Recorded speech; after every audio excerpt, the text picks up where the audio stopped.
It is 7:30, and we are going to call this special meeting to order on this fine Tuesday, September 17th, my wedding anniversary. So you get to celebrate with me, folks. Thank you for coming. With that, we will do our invocation. I usually ask a council member to do this, but if you guys will indulge me, I would like to lead our prayer tonight. And then afterwards, I will ask Council Member McLendon to lead us in our pledges to our U.S. and Texas flag.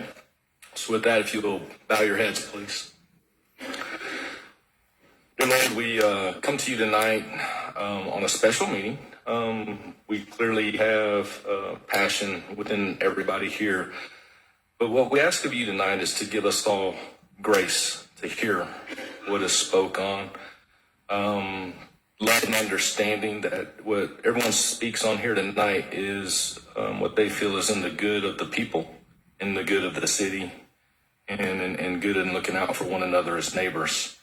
While we may have differences, sometimes we all seek you for the answers and the love and the compassion that you can give our hearts. With that said, Lord, please bless those in this room. Please bless the Kippets as they are now grandparents, and welcome the baby John into our world today. And with that, in your name, amen. Pledges.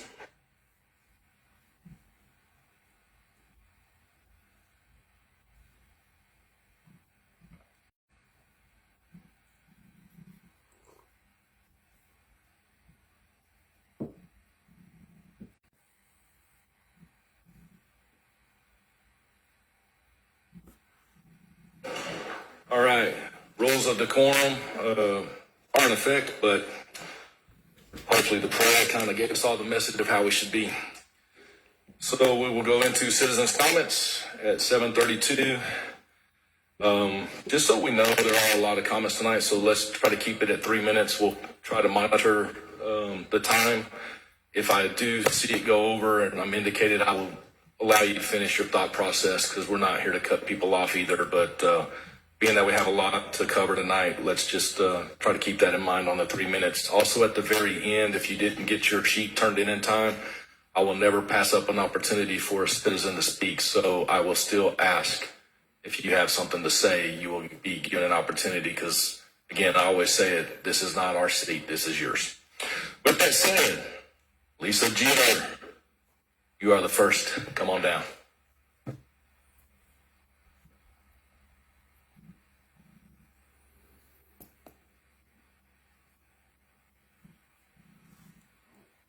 You need to turn on the microphone and just make sure you say your address at as your introduction. Thank you. Okay, you there? Okay. Lisa Jeter, 2300 Windcrest Drive in Roadhouse at HPLE. So I do not live within the city confines. However, I wanted to bring up the issue with the lawsuit pending potentially against RCH and some of the continuous, disputes between the City of McLendon-Chisholm and RCH. So, we open up in prayer, preaching for the good of the people and doing what's in the best interest of this community. And so what I would implore you as we kind of go through some of tonight's conversations is that we put aside our egos. And we really do look to do what's best in the best interest of the community and your outlying areas. Don't forget, while I do not live within the city parameters, these decisions that you guys are making are impacting a vast majority of those that live out in the county. So the last 2 years, this community has sat back and watched the city act as dysfunctional as they are continuously accusing the RCH board of doing. The elected individuals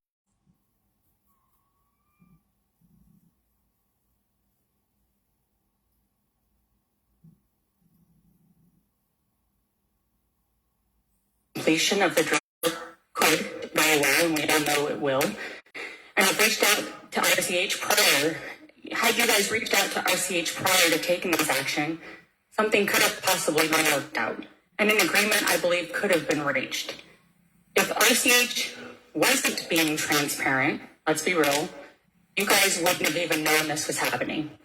They didn't have to disclose it. They chose to disclose it, and how they were planning to use those revenues as collateral for their bank loan.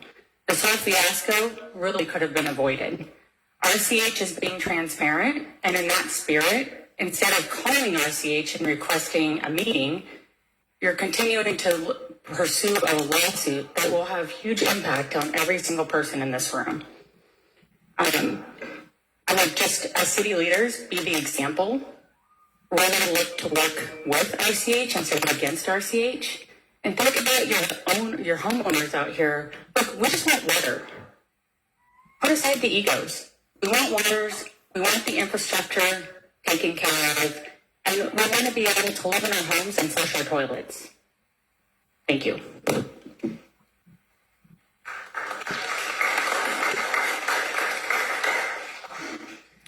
Thank you, Lisa. Next on deck, Mr. Gary Nickel.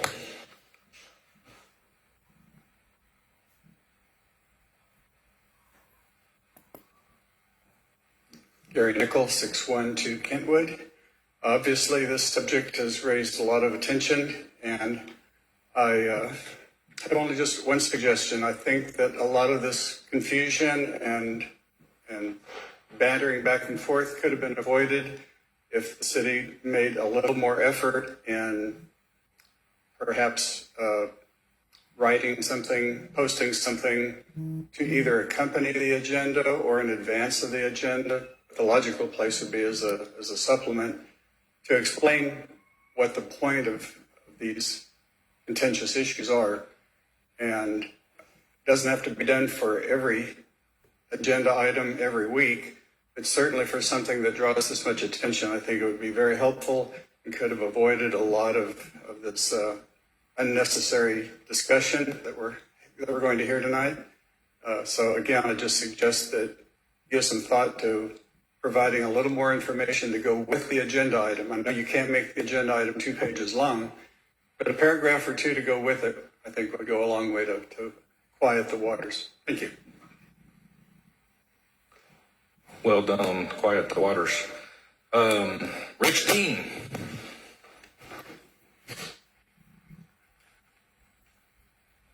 Rich Dean, 708 Kensington Drive, McLendon-Chisholm. When the people of McLendon-Chisholm spoke on May 4th, 2024, they thought they sent a pretty clear message. Roughly 80% of the voters came out to vote and said, among other things, to stop the insanity with RCH. Yet here we are again, just 4 months later, when we are threatening to renege on our contractual obligations and to initiate a lawsuit against RCH. In June, a water committee was formed comprised of Mayor Pro Tem Tucker and Councilmember Easter. I ask you too, how did we get to this point with an agenda comprised of these 3 items? If you two are going to be the stewards of the water from McLendon-Chisholm, how has it gone? Have you built any kind of relationship with RCH? I would expect that the people of McLendon-Chisholm would expect that you could pick up the phone, call RCH, and get answers to the water issues of the day. How has that gone? When you called RCH and asked if they were collateralizing McLendon-Chisholm property for a loan they were seeking, what did they say? What about their answer during that interaction was not satisfactory?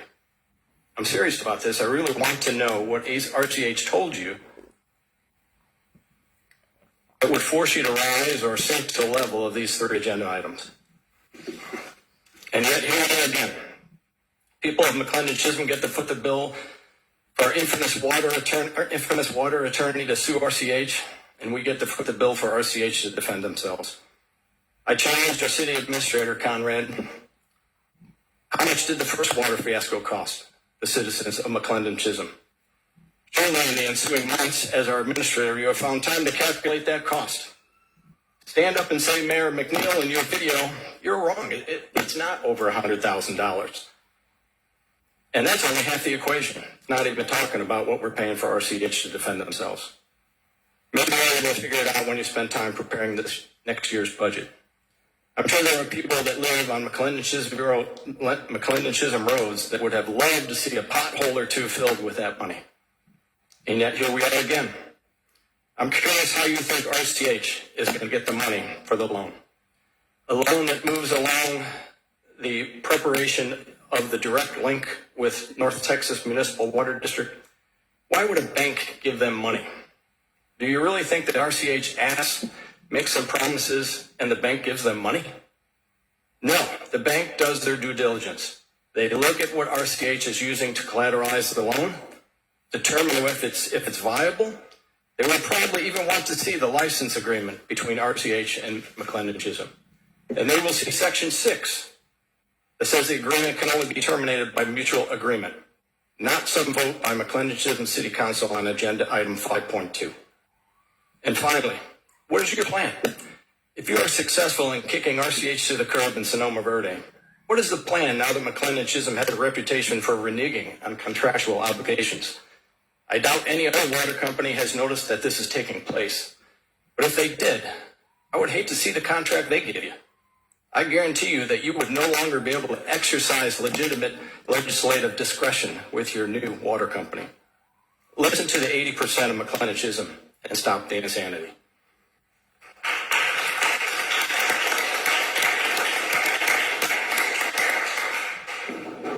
Are y'all keeping the time? Because y'all having it loud enough for people to hear, or just make sure we're staying in order?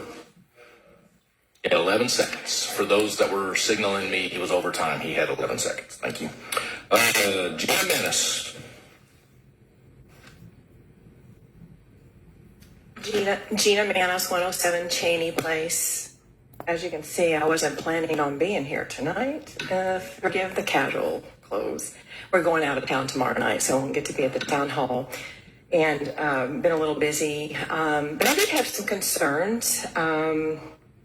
While I appreciate what David Naylor is doing with RCH, I see the improvements and all that, I did have a really huge check when I saw the $20 million loan. Is it over 20 years? Is that correct? I believe that's the terms. That kind of raised some concerns in me that is that the only way to do this? In that we're going to be locked in now to encumbered with RCH, whereas the city might have had plans 5 years from now, 10 years from now, to have their own water. As we've gone over in previous meetings, cities of our sizes are already on their independent city water. We're the city, and I understand all RCH board members are ETJ members, if I'm not mistaken. Am I not mistaken? Okay, I'm sorry. One person. Okay, so I'm not really confident that the city's best interest is in the mind of RCH. I know David has great, visions for the future for himself and for, building RCH. I appreciate that. But we're city members. You guys are serving the city, okay? So I want to make sure the city that we live in is protected and our assets. Now, freed up, if that water was freed up, there may not be a need for a whole loan. Is that my alarm or yours? Oh, okay. I think that's my alarm. But anyway, I'm concerned that there may be jumping, and I don't think there was ample discussion. Now, how that discussion comes about, I understand the previous speaker's point on, couldn't there be just some discussion? Well, I think that she's assuming there hasn't been. I think there probably has been with you guys, and it seems like the meeting's at 7:30 Friday morning to even go about that. I can't be at a meeting at 7:30 in the morning to go over this loan. information. Am I nearing my time? Okay, so that was just my concerns, and I just wanted to voice that. I have some concerns being locked in for 20 years with RCH, whereas the city may want to go a different direction before then, for what it's worth. Thank you, Gina. David Black. I put my timer on. Not on time yet. Okay.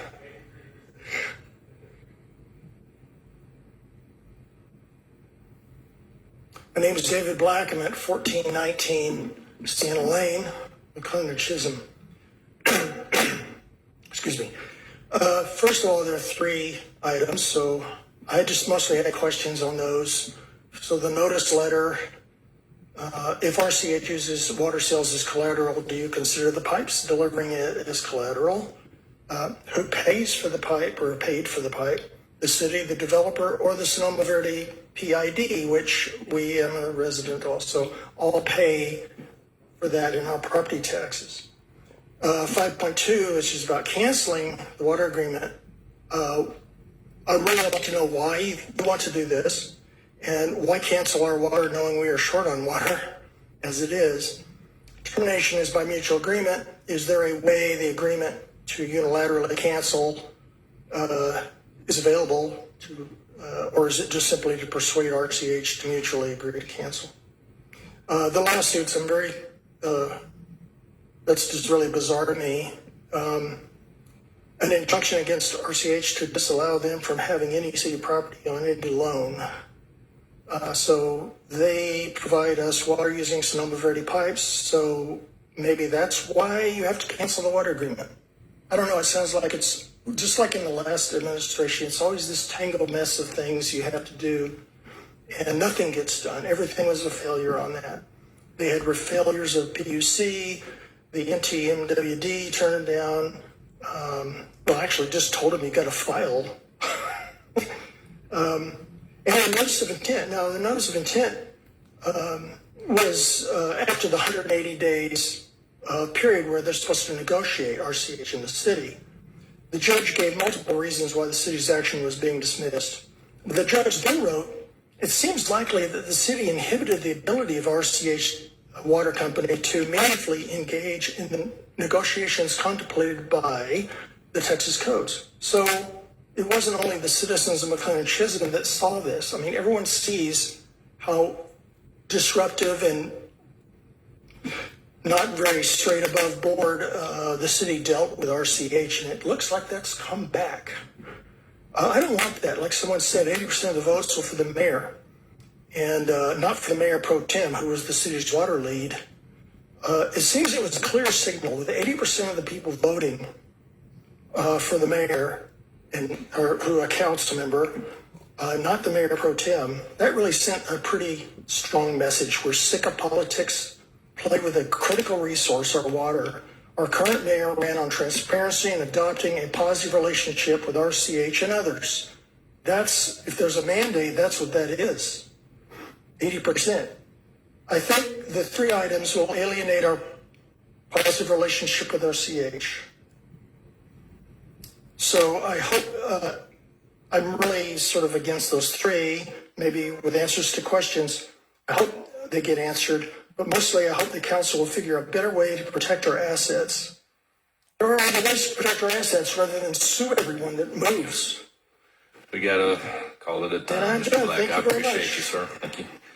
Mr. Eric Torrey. Just a reminder, just make sure you state your name and address when you start to speak, sir. Eric Towery, 1252 Livorno. I live in City Verde, been in Rockwell since 1985. I came here today to speak to you about the recent talk of legal action against RCH. I would like to remind you that as city council members, it is your job to make the best decisions possible for the city and the residents of McLendon-Chisholm. But to go a step further, you should be transparent and honest with the people throughout your time here. I ask you today, can you honestly say that what you're about to do is in the best interest of the city? Are you being honest with the people? Or are you putting your personal agenda ahead of that? You've put a magnifying glass on you now. People like me are paying attention now, coming to the city council meetings. People who normally went about our day, not really giving city politics much thought. We're watching now, and we're going to follow what you do, what you vote for. And if your actions lead to our city spending unnecessary money in legal fees and fighting countersuits, you will answer for that come time for voting. Please don't play games with our money. I've heard a resolve in the near future from RCH, but I've never heard any plan for water from the city if they were to break contract. I think it would be in your best interest to publicly lay out your plan for obtaining water, as well as providing documents stating what the city estimates to pay in legal fees to fight this and the countersuits that will most likely follow before you take one step further on this topic. Again, we are paying closer attention now more than ever, and if your actions disrupt any progress towards getting more water for our community, it will solely be on you. Thank you.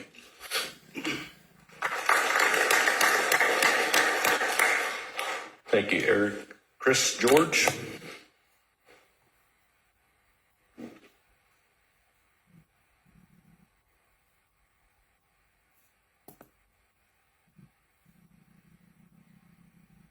Good evening, Mayor and Council. Thank you for the opportunity to speak here tonight. My name is Chris George. I am a resident of High Point Lake Estates. I'm also a board member of RCH. Before I get started on this, I just wanted to read just a little bit from a press release issued by David Nail this afternoon. It says, we have consistently followed the Texas Open Meetings Act, including posting the required notice on September 9th for our September 13th special meeting. However, the City Council has yet again failed to clarify the violation. And this lack of transparency shows that certain council members continue to push an obstructionist agenda. Additionally, the potential lawsuits that will ensue from terminating the water license agreement with City of McLendon and RCH will impose a significant financial burden for the RCH members and McLendon-Chisholm taxpayers, costs that are not currently included in anybody's budget. There's a lot more that he has to say, but I will let everyone read that for himself. Here we are again, guys. I can't believe we're here. Last time I was here is the swearing in. And after that swearing in, I felt the negative energy leave the room. Right now, I feel that same kind of energy back here again. It's a shame. It's very disappointing that the members council have chosen to move forward with these agenda items, even though each party has agreed to work together in a collaborative manner.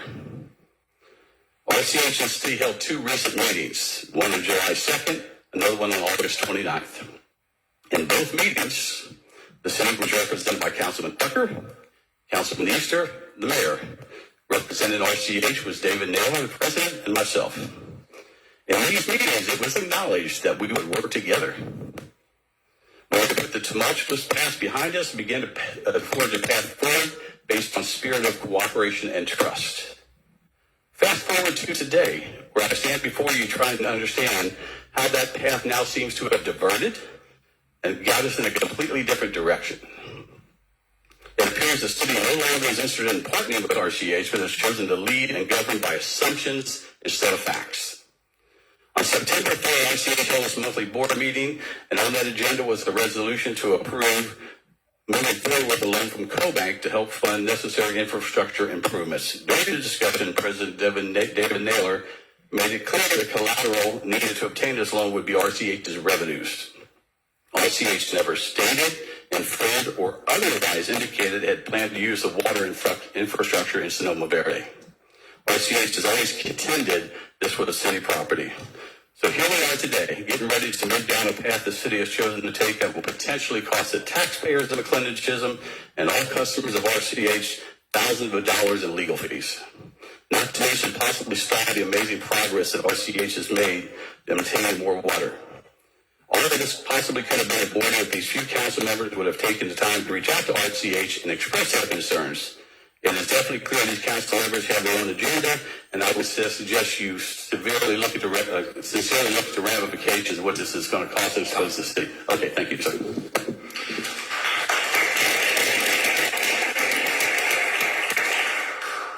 Thank you, Chris. Trudy Wesner.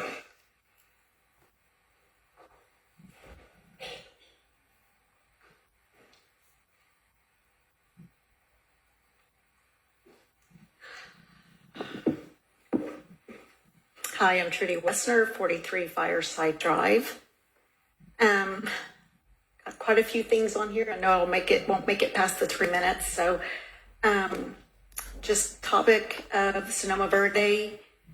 And I don't know how all of this works again. So, if Sonoma Verde was to go to black land, that would free up a lot of water for the rest of our city. And I don't know what it would take to get that water to Sonoma Verde. That's something that you guys, that's your job to figure it out. But if that is an option, I please ask you to look at that option. Please. I know that some of you are friends with RCH and their board members, and I get that. Love the loyalty. But your job right now is to take care of the city. That's your job. Please do that. As far as the loan goes, don't know the terms, don't know anything about the loan, but if it were a good business, you wouldn't use a contract as part of your income, as part of your revenue on getting a loan. You just wouldn't, because that contract can be null and void. And then who's stuck with the payment? RCH is not going to be stuck with the payment. Those that have water through RCH is going to be stuck with the payment. So please, again, protect the city's assets. It is your job. And those of you that have stated that they don't live in Sonoma Verde, but they want water before 2.5 years, that is a personal issue that you have, and I wouldn't say it again. Thank you.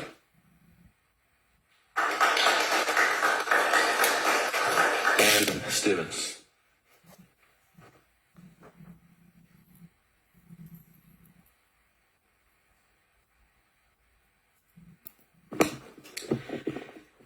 Ed Stevens, 279 Partridge Drive, McLendon-Chisholm. Good evening, Mayor, Council, and staff. I understand that the RCH Board has made great strides to right the wrongs of the past lack of action.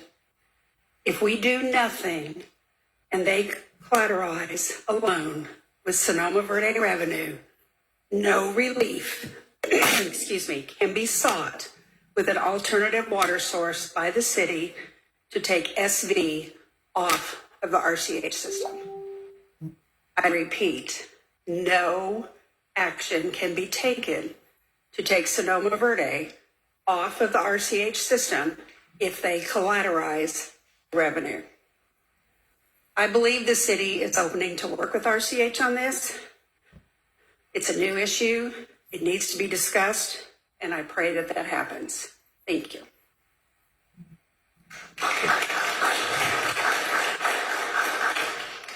Thank you, Bev.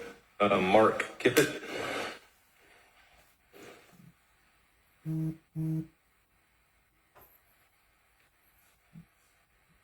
Thank you, Mayor.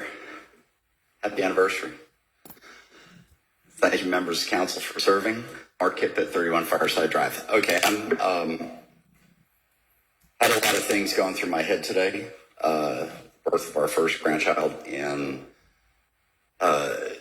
all the emotions that go with that, and then all of the work that's being done by this city over the last 10 years that I've lived here. So if we had this meeting 10 years ago, we'd been over in the old shed over on 205, just for context.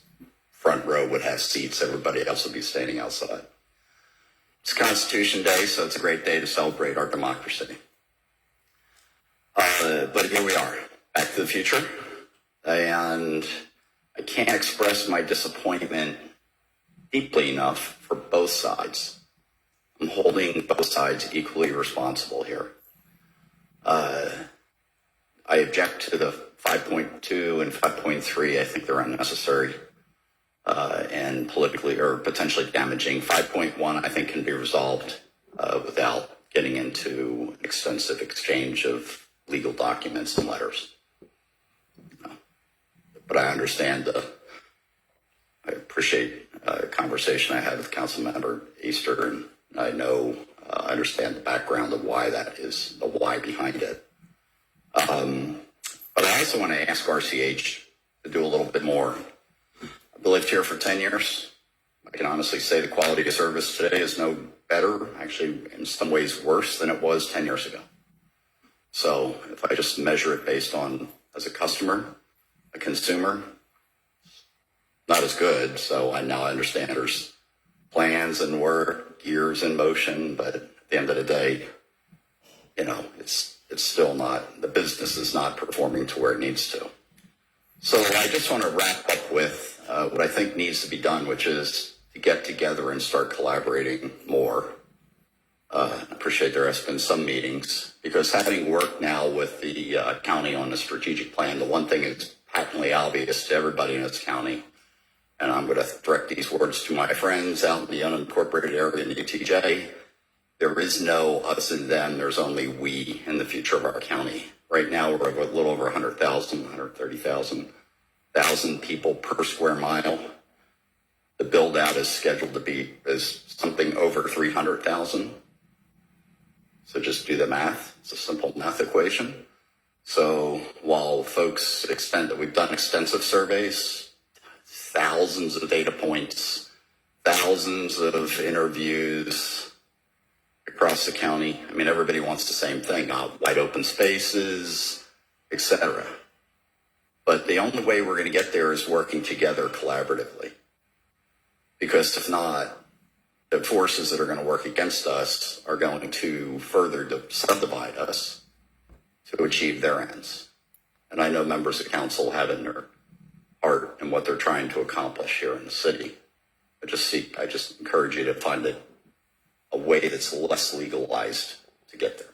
Thank you.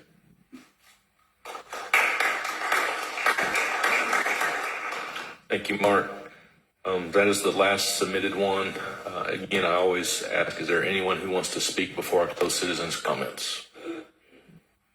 Nope. We will close citizens' comments at 8:03. So that will take us to items for discussion and action. 5.1. 5.1, discuss and consider sending a notice letter to RCH Water Supply Corporation directing it to not, impermissibly attempt to collateralize city property, city assets, or anything rightfully belonging to the city in such a way to impermissibly attempt to bind future city councils of the City of McLendon-Chisholm from exercising their legislative discretion. So before I go into this, I was notified just now that apparently Emily Rogers, the water attorney, is on a Zoom call waiting for us. I'm assuming, is that correct, Konrad? So 6 minutes. All right, so then we will go ahead and start 5.1. Then I don't know who submitted these items, so I don't know who to direct this to. I'll take over on this one. So this is a continuation of what the city council looked at previous city council meeting, which was last week. And it went to item 11.6 on that agenda. And basically it refers to a letter to be sent over to RCH. And I'll read the item itself from 11.6 of a week ago.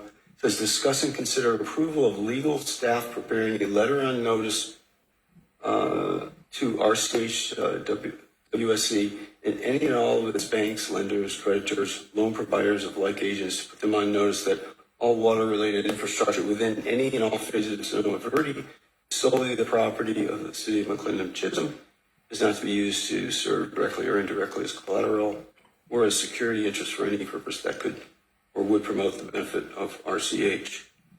And so effectively that resolution was strictly to give us authority to approach our water attorney to formulate a a letter of notice, and I have that in hand. I disseminated that to all the city council members, and I can read it for public purposes as well. So this is directly from our city water attorney, who's Emily Rogers. It says the City of McLendon-Chisholm has become aware that RCH Water Supply Corporation may be seeking to obtain a loan from CoBank and or other lenders, creditors, including but not limited to the United States Department of Agriculture, for the construction of a water connection with North Texas Municipal Water District and related infrastructure, including but not limited to pipelines and water storage. The purpose of this letter is to provide CoBank and other lender and creditors that may be working with CoBank with the information regarding the city's facilities to ensure that CoBank does not inadvertently use the city's facilities, including but not limited to that within Sonoma Verde development and any direct or indirect derivative thereof as collateral or security interest of any type for CoBank's loan to RCH. Attached is the licensing agreement. And so effectively, we're giving RCH notice and CoBank at the same time that those assets within the confines of Sonoma Verde belong to the city, and they're going to be used to collateralize any kind of loan. And so, in a letter that was directed, and I would love to give, I would hope you would be able to obtain, Mr. Dean, a letter from James Bradbury on September 6, 2024. And it would be very enlightening if you are able to get that. That being said, within this letter, RCH admits to the fact that all those assets within the Sonoma Verde belong to the city, and they're not being collateralized. And so, at this time, I just want to submit this letter for approval for the rest of the council. Dan, let me back up a little bit here to answer some of the questions as to why we're doing this. There seems to be a misunderstanding that we're focused on the property of the city, the actual pipes. What we're worried about is the revenue used to secure this loan will be collateralized as part of a USDA loan, which a federal bar will be placed over everything at Sonoma Verde with respect to water. We don't have any animosity towards RCH. In fact, we feel the city and the residents at Sonoma Verde are the victims of RCH seeking to collateralize that loan so that the city can no longer work and benefit the residents with respect to water, the water supplier. And so what this federal loan does is it essentially puts handcuffs on the city and the city residents with respect to future water choices at Sonoma Verde. This was something that was brought to our attention by our attorney when we learned that CoBank was going to be used to supply the loans. We mentioned that to our attorney, and she was concerned that this would be a USDA loan to collateralize the revenues. It was subsequently, as Mr. George mentioned, that was identified, I believe, by Mr. Naylor or one of the other members at the RCH meeting, that in fact that's what they plan to do. So that created a risk to the residents at Sonoma Verde and the city to be able to control what they do with their water, not only now but in the future for the duration of this entire loan. With that being said, we prepared the agenda item that Mayor Pro Tem Tucker was talking about. And as we were preparing that agenda item, prior to the release of that agenda, we received the letter that Mr. Tucker was referring to. It came in about a half an hour before the agenda item was published. And so it's clearly identified that RCH had that information or what we were concerned with. If they wanted to come to the table and try to address this, that could have been accomplished in a much more effective way than sending a letter over to us threatening the city for trying to protect the assets and the residents that live in Sonoma Verde. That's what the issue is. I'm with a lot of other folks over here trying to say, I wish there was some way we could figure out a way to resolve this issue. But we are unaware of exactly what RCH is doing, but they're aware that we're concerned about the collateralization. So that's where we should begin on this. This is why we're sending this notification over to put them on notice. Please do not collateralize the revenue derived from the city property for the benefit of the residents in Sonoma Verde.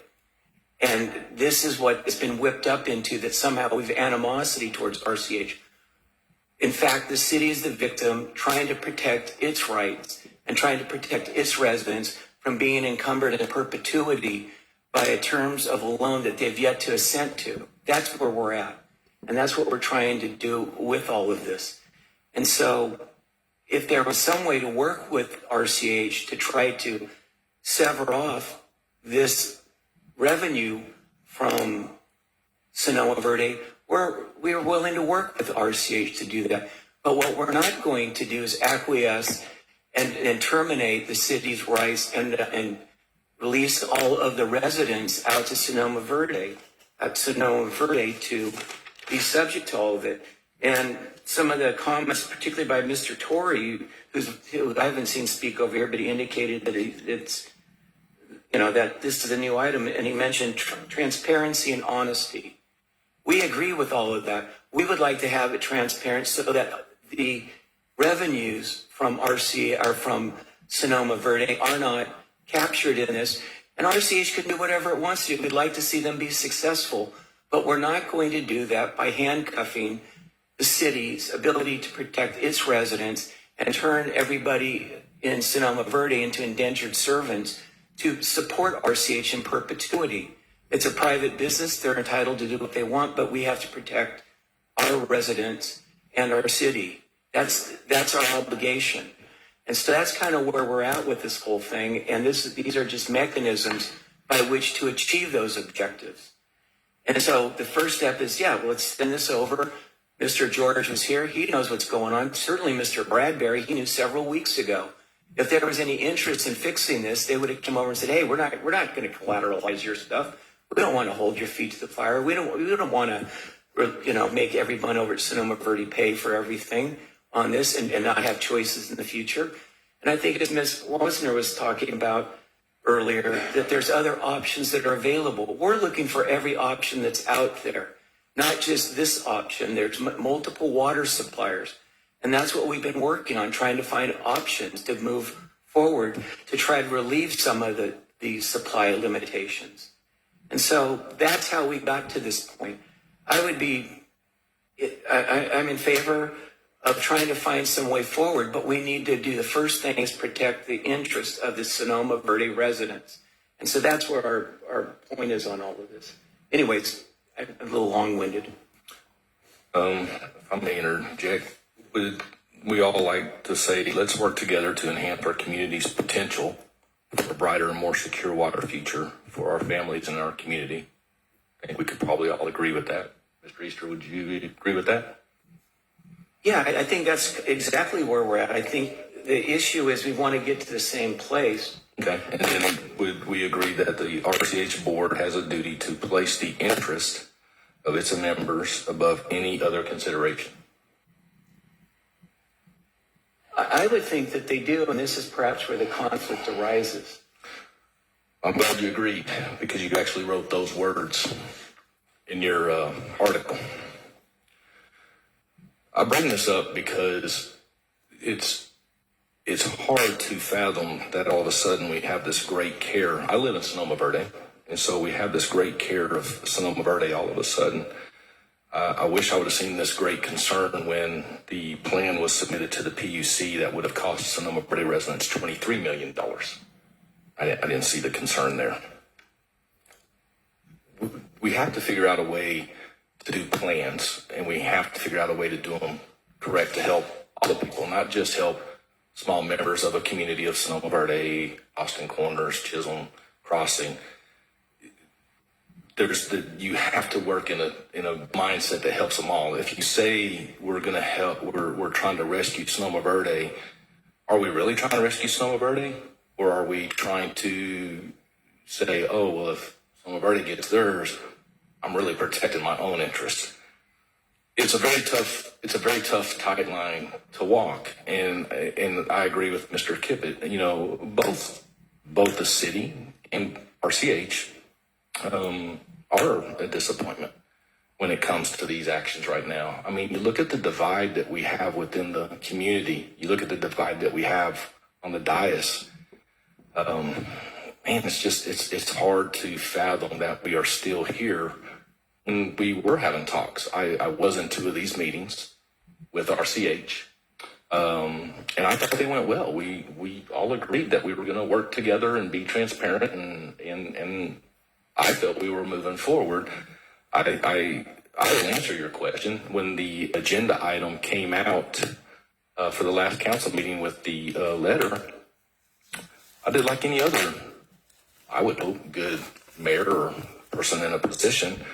I called RCH. I called Chris George. And I asked him, I said, hey, y'all are not collateralizing any city property here, are you? His answer was no. And then he said, why do you ask? I said, well, I have concerned council members that want to bring an agenda item to the table, and it's concerning, and I just want to make sure that you're not collateralizing city property. Asked, answered. I still believe that we can work items 5.1, 5.2, and 5.3 out without doing an improper service to the people of putting us in a unnecessary possible litigation, tying things up, pushing things back. We will always work together when we are collaborative in our efforts. This is, I will use the example that's given to me. The city needs RCH to survive, just as RCH needs the city to survive. As far as the questions of black land, I don't know if they can supply the water. I keep hearing that. I have asked Blackland, and Blackland told me that they could not. Let me be clear in my answer. They could not provide water to all of Sonoma Verde. All of Sonoma Verde.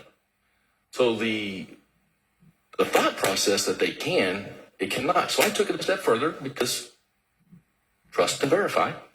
I asked Mary Smith at Rockwall, hey, can you give Blackland more water just in case they are the ones to supply Sonoma Verde? She said no.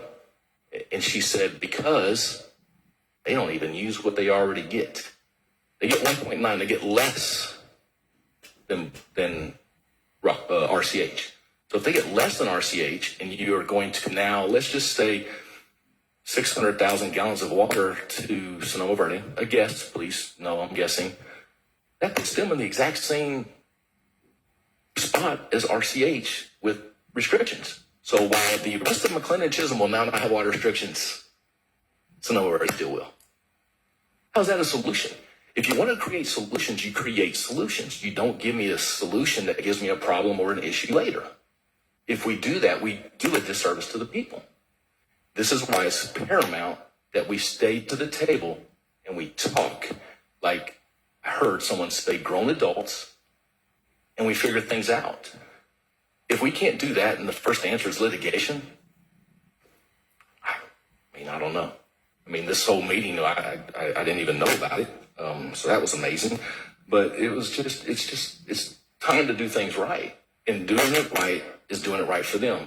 Not for our personal agendas, not for our personal goals, not for friendships with RCH. RCH has to be held accountable for their things that they do wrong.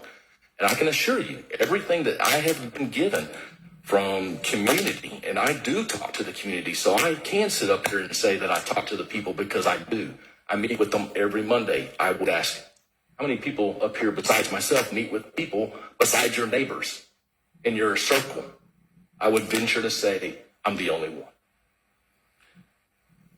I have emails upon emails upon emails upon emails upon stacks of emails saying they support RCH. It's resounding. The people are wanting to work together. It's not saying that they say RCH is the answer. They're saying they just want to work together. They don't want to spend the money. that's just where I'm at. I would venture to say, I would love to see the council up here tonight say, you know what? Let's go to the table one more time. And if we go to the table one more time and it doesn't work out, I would support all of this. It's interesting that you mentioned property, because I think there's some ambiguity in these words. The revenues that are being used for this loan attached to the property, and that's the issue. No one has any personal agendas against them, against RCH.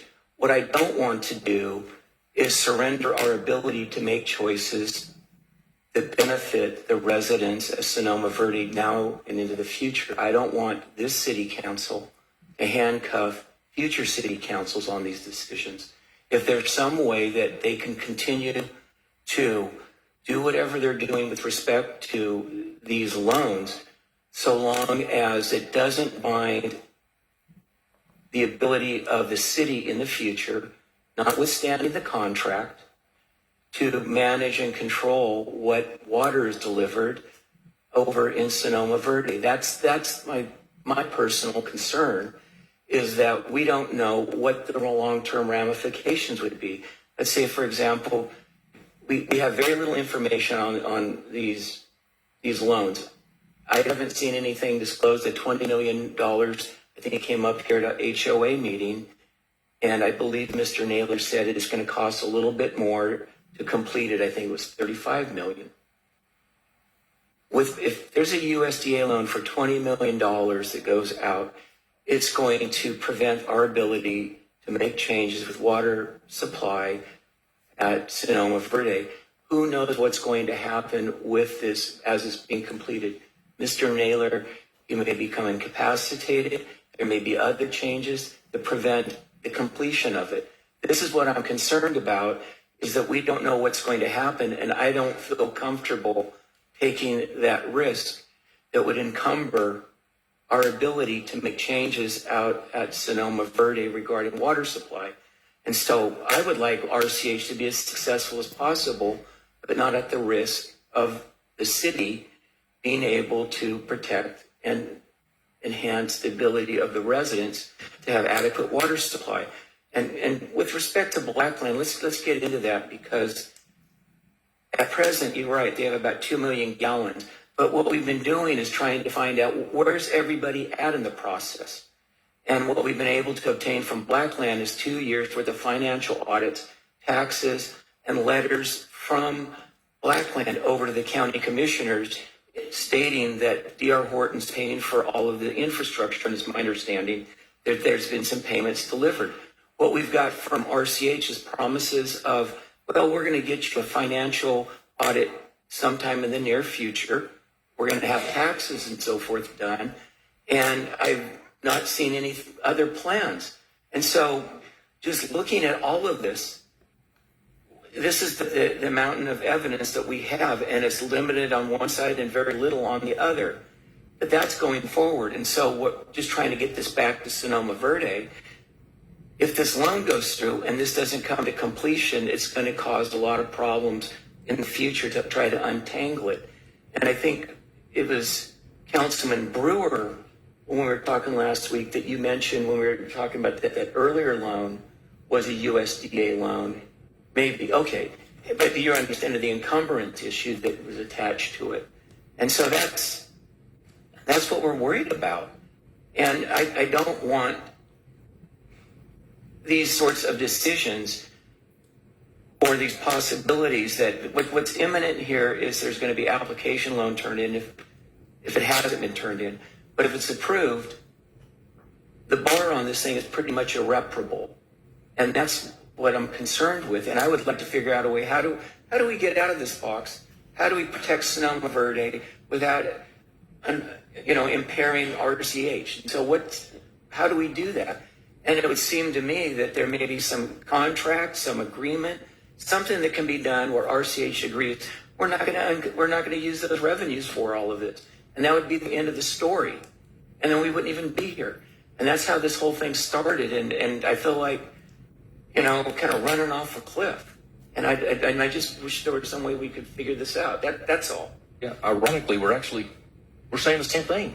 You know, I have no issue sending RCH a letter knowing they've already told me per a letter that they're not collateralizing. I mean, they've already said what we've asked. I still think you could have entered into, or the city could have entered into an agreement with RCH by sitting down with them, saying, hey, this is XYZ belongs to us. This is ABC belongs to you.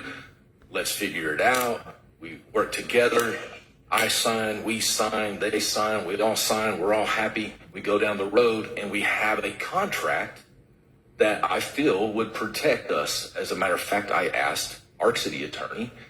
That would have sufficed. I asked our city attorney at the last council meeting, and the answer, if I recall, this probably wasn't really going to serve any purpose, even though, because the contract was already there.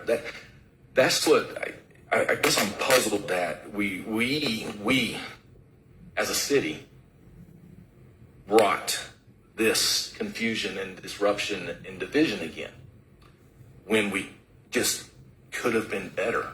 And myself too. Maybe I could have been better. Maybe I could have called the mayor pro tem and had a different conversation, or called you, or gave a strong dap to the council member McLendon and said, man, let's get through this. We figured out.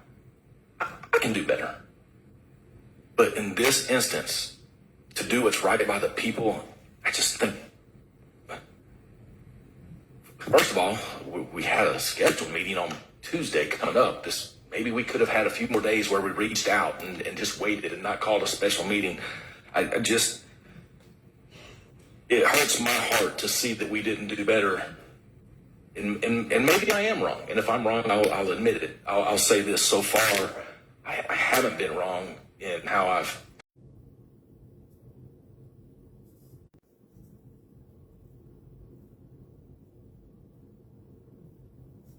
I'm not saying we haven't. If we have, and let's hit the gavel. But I just feel we can do more. Hey, look, folks, I'm from the government and I'm here to help. You see what I'm saying? The government needs to stay in the government lane and be the city and hold the RCH accountable, but let RCH do what they're going to do. There are laws and penalties for fraud, for bank fraud. Let me tell you, I just submitted a ton of paperwork for all the loan and dollars and money I'm spending on this business in Heath. And they look at everything. They look at everything, and they do their due diligence. They do the due diligence. They found something I didn't even know I had. So, awesome. It was in my favor. But as a matter of fact, it was really good in my favor. But at the same time, is they do their due diligence when you apply for any sort of bank loan. Again, I feel like I'm going in circles, and I hate doing that. So people I think know where I stand on this. And I will add this. I apologize. Do not let it be confused that just because I can have an open dialogue with RCH, that I forget my oath. So that point, somebody said it a minute ago. I know what my oath is, and I have been very clear in my service to the people and everything I've done, everything I've said, and everything I've been transparent about.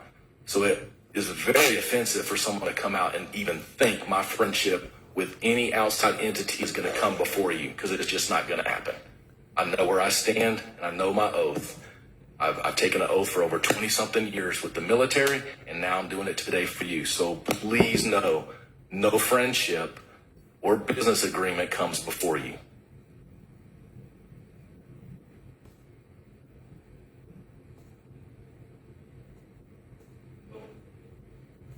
Anything else, or are we going to a phone call, or do we need the phone call anymore? Or should we just go I through think a vote? we need a phone call, because here's what the issue is.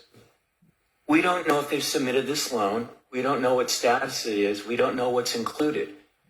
And as a consequence of that, we don't know if, once it's approved, how that may affect things.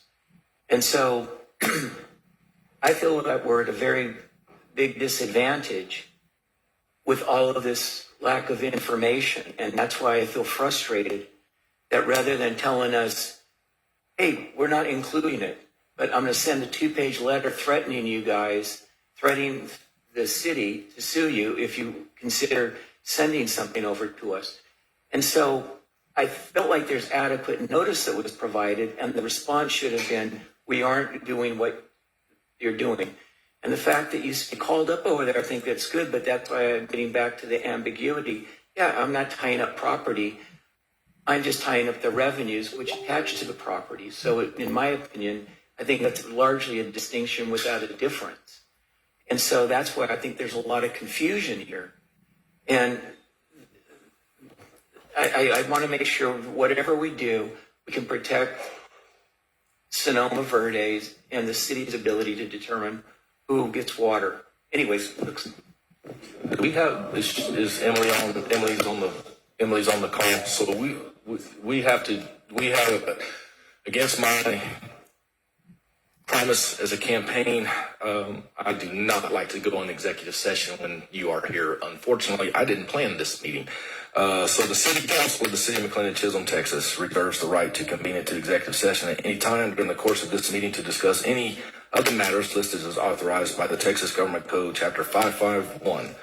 With that being said, at 8:32, we will go into executive session, but you have my word that I will speed it along so we can get out here and do business in front of you. 8:32, executive session.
time, one more council member. Speaking of.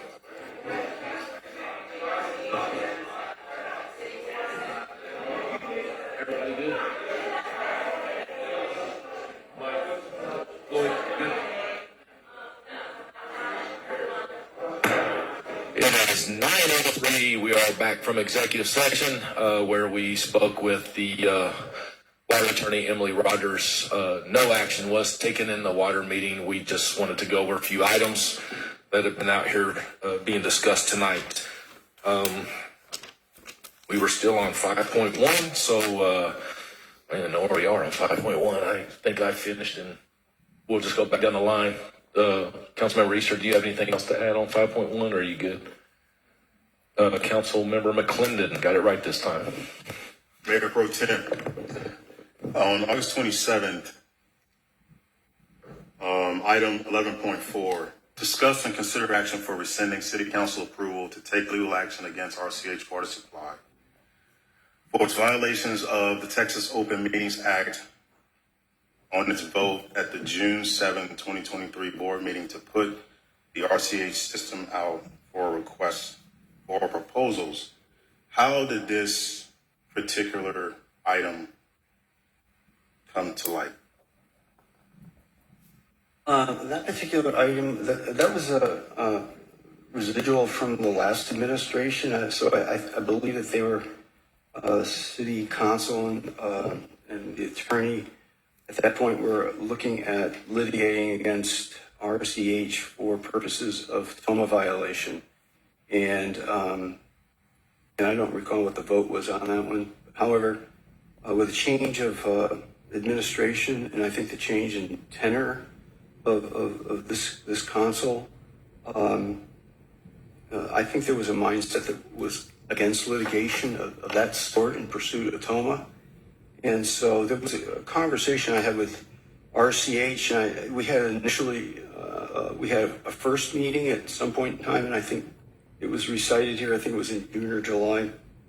And that, as the mayor said, there was benefits that were derived from that particular meeting. And so on the heels of that, I generated a number of questions that I wanted to be more specific and ask of RCH. And so in conversations with them, we didn't have a second meeting. However, I suggested that we do.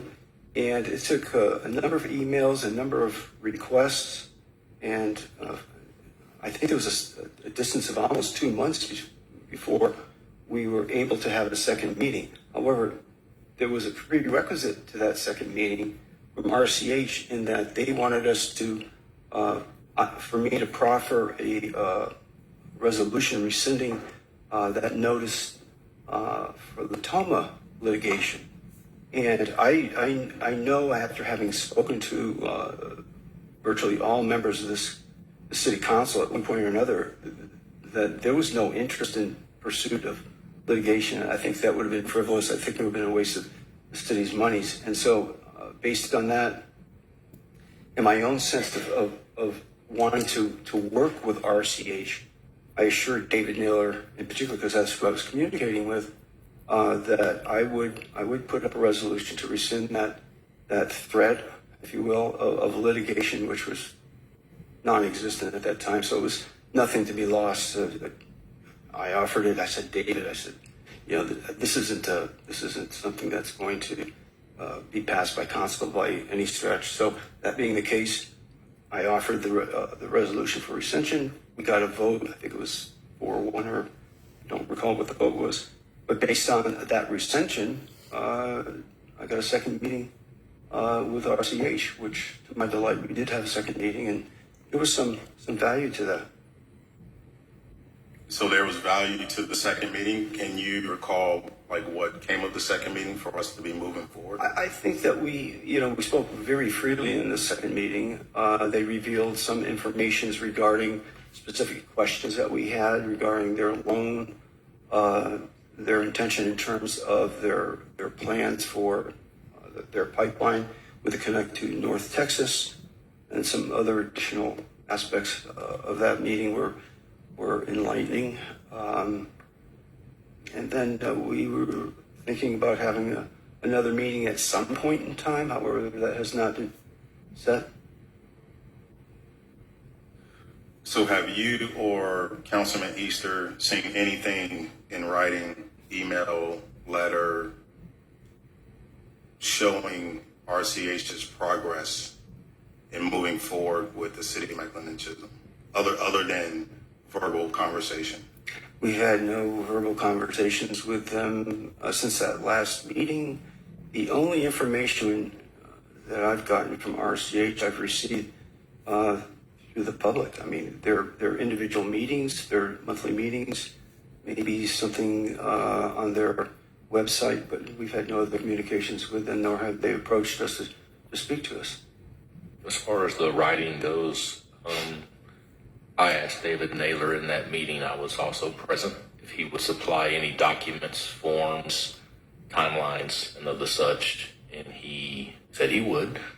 And at that point, I turned it over to Councilmember Easter and Mayor Pro Tem Tucker and advised them, correct me if I'm wrong in my memory, if y'all have any further questions or needs or want these documents, to send an email. Levi, that's what I said. And the response was, we're good at this time. And that left it open for us to ask for those documents.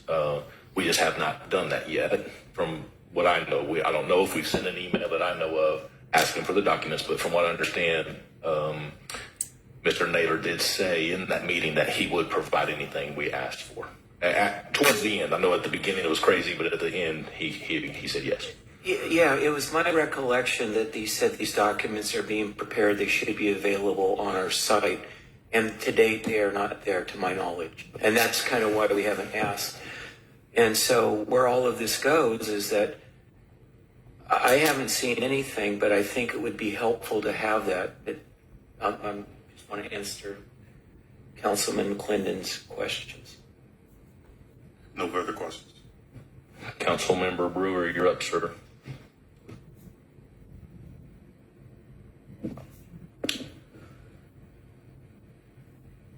Would it be a benefit to try to reach out again if the last meeting yielded some benefits?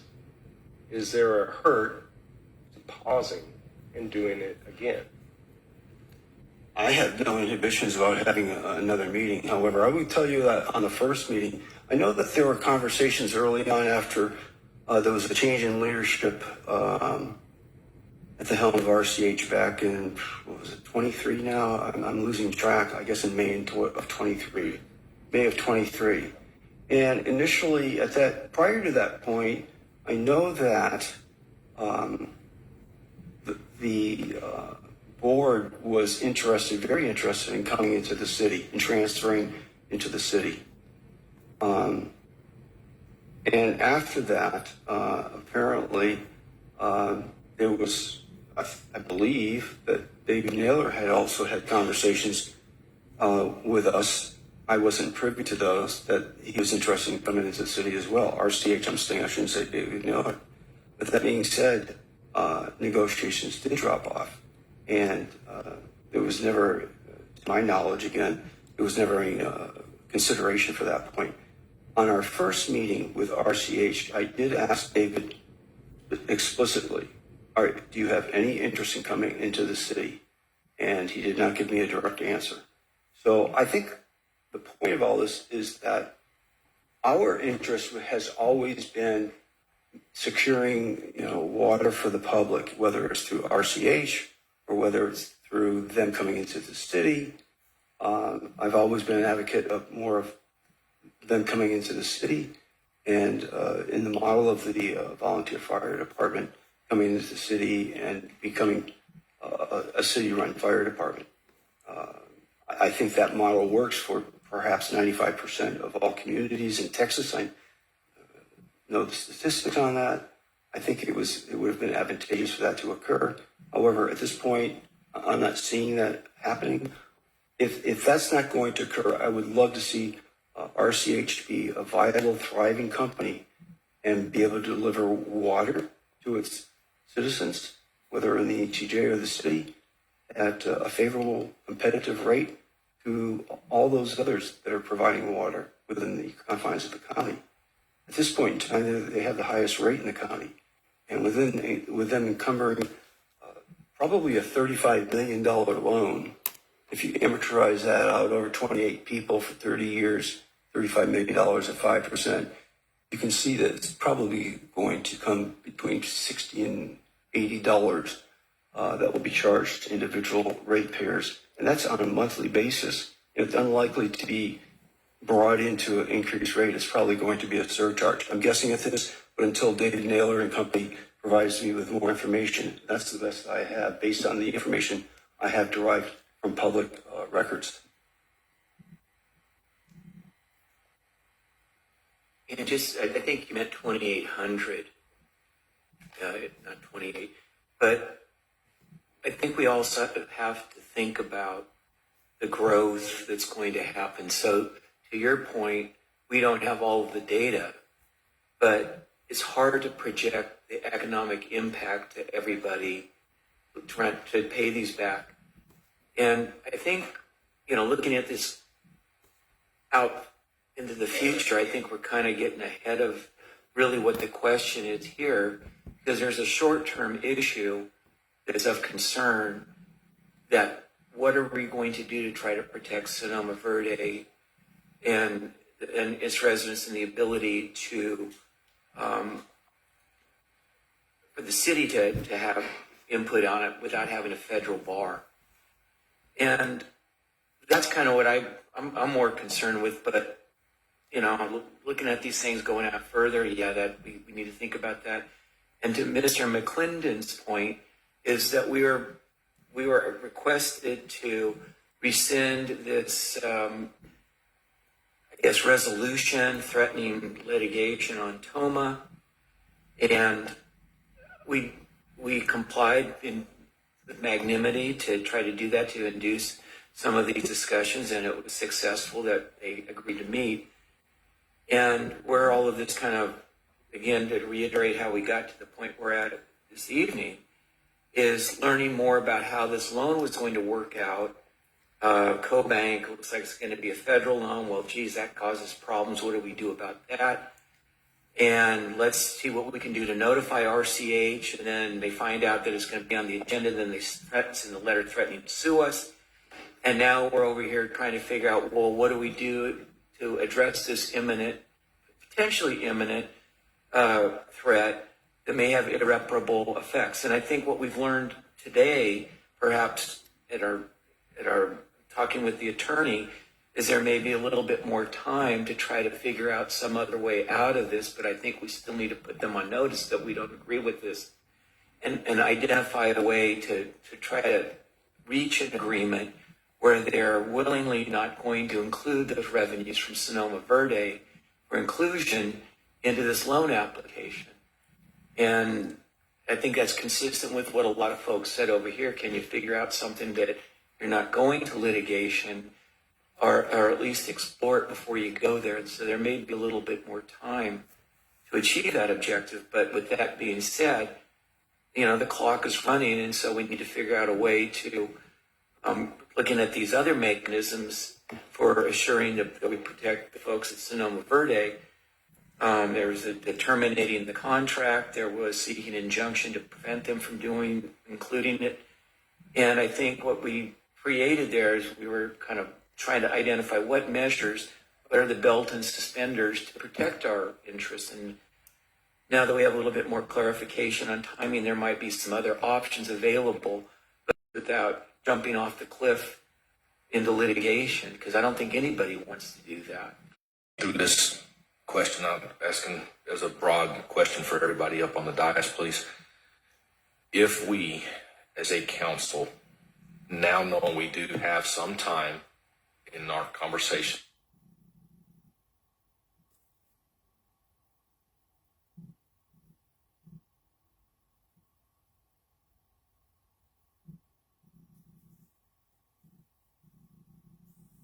with the water attorney, would the council be open as far as the water committee goes? So that would be the mayor pro tem and Tucker, who leads that, and Councilmember Easter, and then I would make myself available.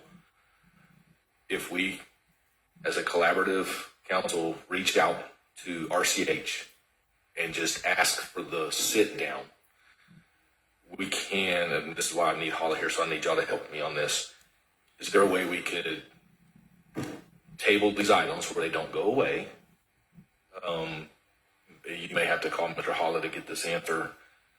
So maybe it buys us, I don't think we can meet by the next council meeting, which is Tuesday, because I will be in Austin the rest of this week. And I know we're going to be moving our October 8th meeting to the 7th. Now y'all know, because we will be at TML, so we won't be available. If we could figure out a way to meet with RCH and have a true serious discussion, whether we have Emily Rogers, the water attorney, on the Zoom call, and invite RCH to bring their water attorney and just try to hammer out I think you said an interlocal agreement is the same as a contract. And Emily agreed that if we can get this done, then that puts us in a position that's something enforceable, but it will allow us to also ask a few more questions of RCH. And if we don't feel comfortable, it sounds like we don't lose anything if we were to wait till October the 7th, but it allows us to be a responsible government and go one more time to RCH. And at least at that point, we can say, we reached out. Well, I think we need a little bit more strict enforcement mechanism, such as considering terminating the contract in 60 days or sometime out there, so that they're going to come to the table and talk or something along those lines. Because the concern that I have is that it's going to continue to go down this road. And so there needs to be something there where they're willing to come to us, not bring me another rock. And I want to work with these guys. I think everybody up here wants to work with RCH, but there needs to be something a little bit more definite to consider moving this forward. As far as an injunction goes, I think that that's something that can also be, that certainly we can table that. But I would really like to have something where within 60 days, 30 days, some period of time, they're going to be serious about working with us to find an option on this thing. And I think if it shouldn't be that big of a deal, and there may be an opportunity just to renegotiate all of these things with this and enhance, make sure that these guys get a loan, but maintain our flexibility. I don't have a problem with that. Konrad, would we have time as far as our timeline goes for 24th council meeting to the council members, Easter's, some sort of resolution or vote, 60 days, 30 days, whatever. So tomorrow's Wednesday. Hold on, so you asked the question and give everyone the opportunity. Yes, I'm going to. I'm trying to figure out if it's even something I would have time to put on there first. But you don't even know if it's something that we want to even consider. You're right, but it doesn't matter if we consider it or not if I can't get it on there. And vice versa. Right. If I can maybe just finish my question to the staff, I'd appreciate it. So are you going to let us answer the question that you asked us, or are you going to jump to a second question that you asked us? I asked Councilmember Easter the question. No, you put it out to us to answer that question. So give us. Go ahead, Councilmember McLendon. Go ahead. Thank you. Appreciate that. And I don't agree for us to table it because, to my understanding, Mayor Pro Tem and Councilman Easter, for the last 2 to 3 months, have been acquiring information or attempting to acquire information from RCH and Blackland. And it's to my understanding that Blackland gave them the information that they wanted. And RCH, for the last 2 or 3 months, have stonewalled us. Then they say, we're not going to give you another meeting until you rescind that action on us. Which, what do we say? Absolutely, we will. We're going to show you good faith, and that's exactly what we did. So what did they do? We have a meeting, and what did they receive? a rock. Nothing tangible age has given us since a month. Hell no. I believe it was Tuesday, the 24th. Period. Tonight. We deal with this tonight. We don't deal with it tomorrow. That's why we're here. So we deal with it tonight. That's my position. Okay. Councilmember Brewer, do you have anything to add? No? Okay, great.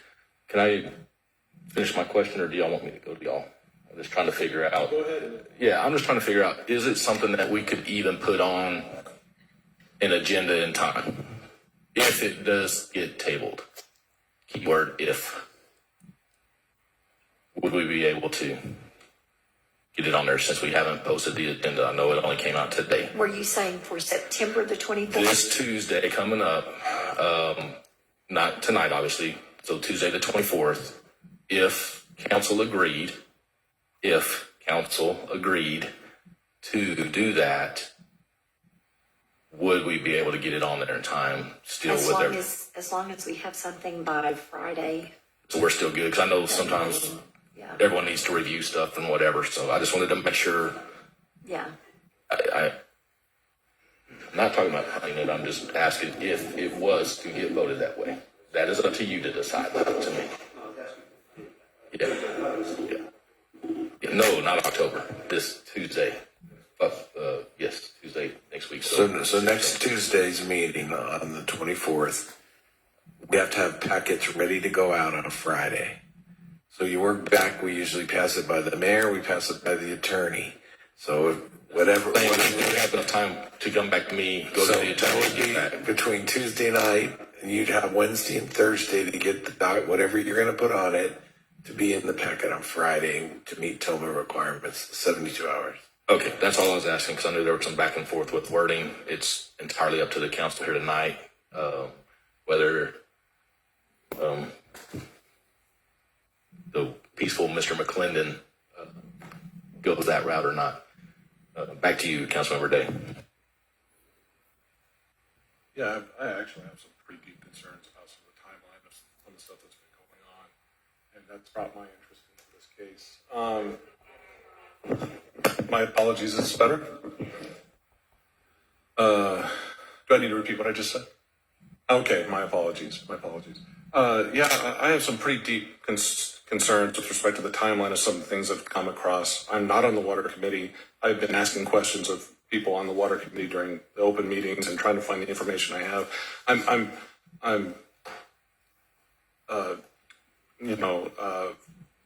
concerned that on the 27th we were asked to remove the action with respect to the TOMA complaint that was filed by the previous session of this body.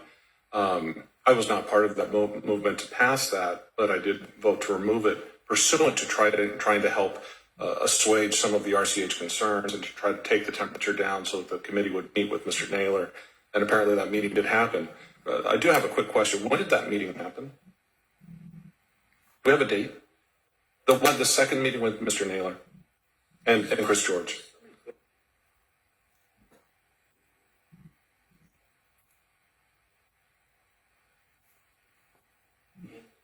Yeah, I think it was 29th of August. First one was in June? July? Early July. So with respect to that, so we go from the August 27th meeting to the August 29th. You guys have a meeting. How did the meeting go in terms of the type of information that you exchanged and the information you received? Just kind of a general, what do you guys actually have as tangible in your hand? The contract, an agreement, perhaps old Public Information Act requests that have not been satisfied at this point. Has anything been turned over from RCH to the city, answering some of the questions that the city has? We did receive their employee identification number. I recall that. And as we mentioned before, Mr. Naylor assured there was a number of documents that were identified in a public post on social media by Robin Mayle of various documents that they're working on and how they were progressing. And we mentioned to Mr. Naylor at the time, we would really like to have those documents to kind of see where things are at. And he assured us that they were going to be posted on their site. So we anticipated they would be posted on the site and they would be available. So that's kind of what we got out of it. That's about where we're at with it. I also asked for their federal ID number, federal EIN number, and did receive that on a request. And I filtered that through the a portal in the government, and it didn't confirm it. But I'm hoping that they'll be able to supply me with the correct one. It may have been correct. I don't know. But I couldn't verify it. I also asked for federal tax 990 forms, which they couldn't provide. These are for nonprofits that need to report cash flows and other important financial information. They never provided that for us. Had some questions on the loan doc itself. From CoBank, they just verified that they were getting a loan or pursuing a loan for $20 million, requested any specifics of that loan, and we never received anything on that. Beyond that, that was for a $20 million loan. We know that this type of project probably in the region of $35 million. We asked how they were going to fund the remainder of that, and we got a very spurious response on that. It was a non-response. I asked to the point of looking at any budgets or balance sheets, revenues and expense statements, and they had none to show. Am I on a timer? And they had depreciation schedules for their assets, and there was nothing available. Also asked about their audit for 2023 and asked if that was going to rise to the standard of general accounting accepted principles, and he said yes, but we haven't seen that as well. There were some other questions, but they were a little bit more personalized. With respect to the information that was transferred, at what point did you come into the information that CoBank was the lender that they were dealing with? That was, I think we got that from public information release. You suggested that it was during their open meeting? Pardon me? Was it during their open meeting? Well, no, I think we had a HOA meeting over here, and I believe Mr. Crawford had asked Mr. Naylor, how are you going to get this loan? And at that point, Mr. Naylor said, I'm going to be working with CoBank. They do a lot of work with his other company, and we have a very favorable relationship, and that's what we're going to do with it. And I think there was some other discussions about the term. I think they mentioned 20 years. It might be a variable rate. Mr. Naylor did not have a lot of detail, but that's where that was first, I think, disclosed. And I think that meeting was on or about the middle of August, like August 12th or something. The mayor was kind of coordinating that meeting. So that's where we learned about CoBank. Did you get the impression during the meeting on August 29th with David Naylor and Chris George that they were happy to be here to talk to us about any of the questions that we had?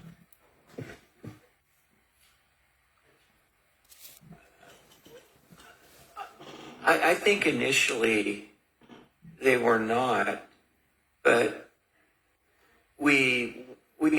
I felt later on we kind of, going through this whole thing, I think it was more congenial, and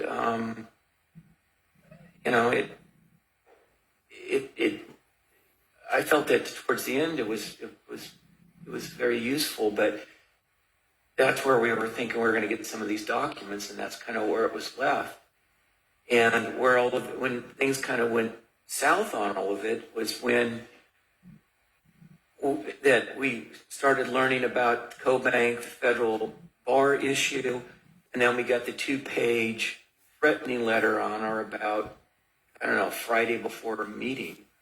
We're headed there. We're not quite there yet. But yes, that was on the 20th. That was on the 6th. Yes.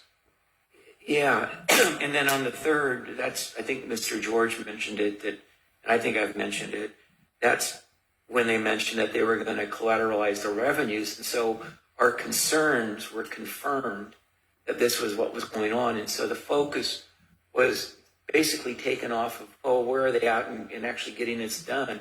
That we moved into more of a protective mode to deal with the Sonoma Verde issue. And so that's where a lot of the attention has been focused on, that this whole issue of what are we doing to protect Sonoma Verde. Then there was the meeting that, with the 7:30 meeting with RCH to approve the resolution where they essentially gave unfettered discretion on financial issues to, I believe, the president, vice president, secretary, and treasurer. And so that's kind of where I feel like we've kind of been rushed over a cliff. Everyone's moving fast, and we're trying to be responsive to protect what our interests are. And that's how we wound up here having a special meeting, because of the concern about imminency and irreparability of this thing. And so, that's kind of where we're at. But folks are concerned that,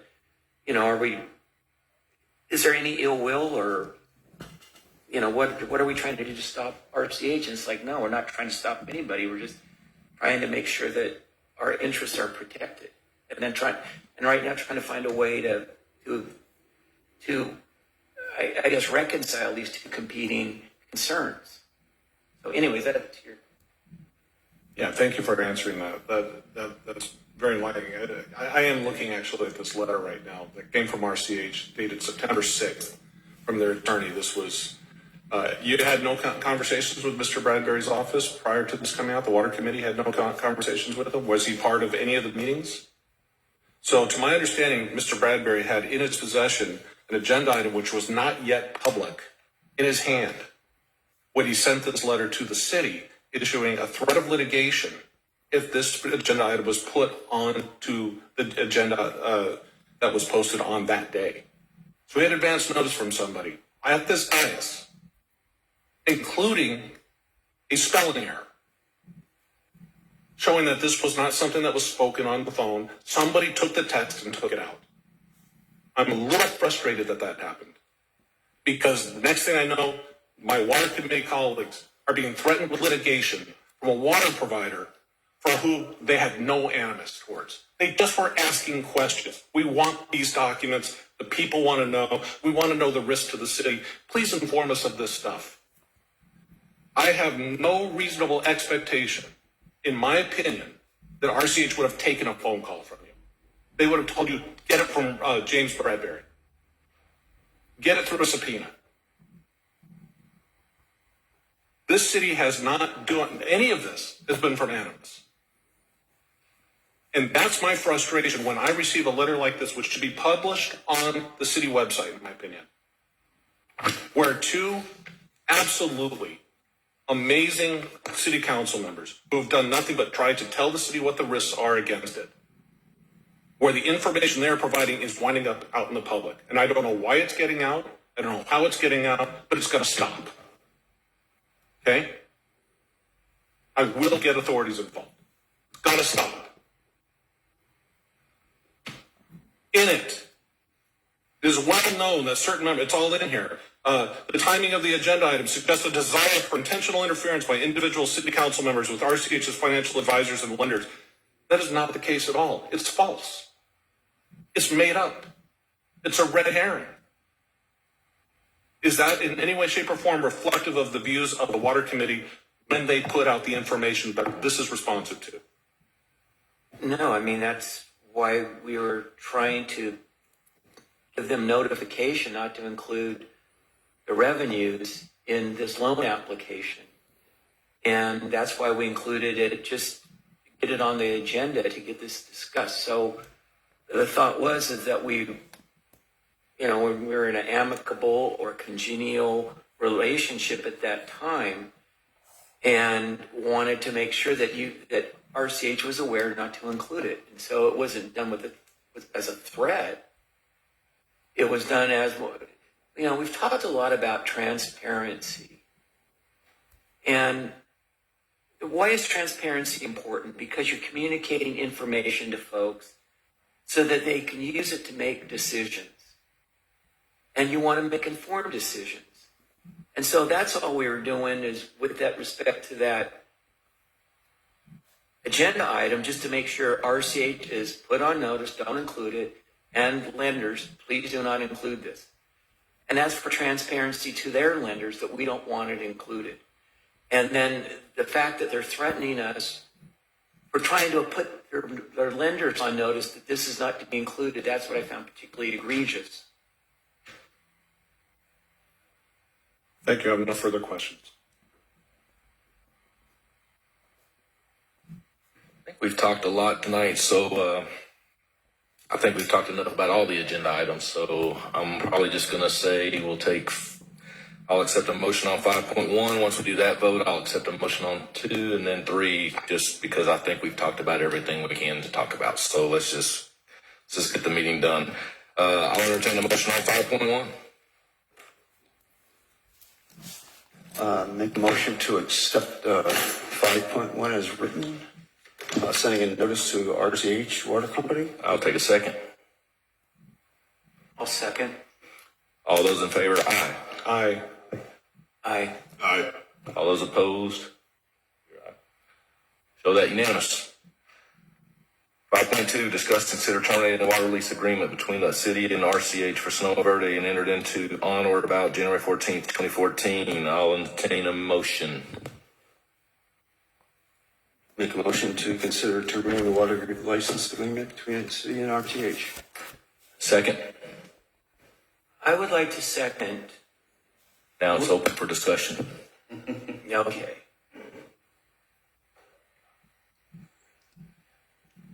Do we have we thought about what our plan is if this is terminated? You thought about what your plan is if this is terminated?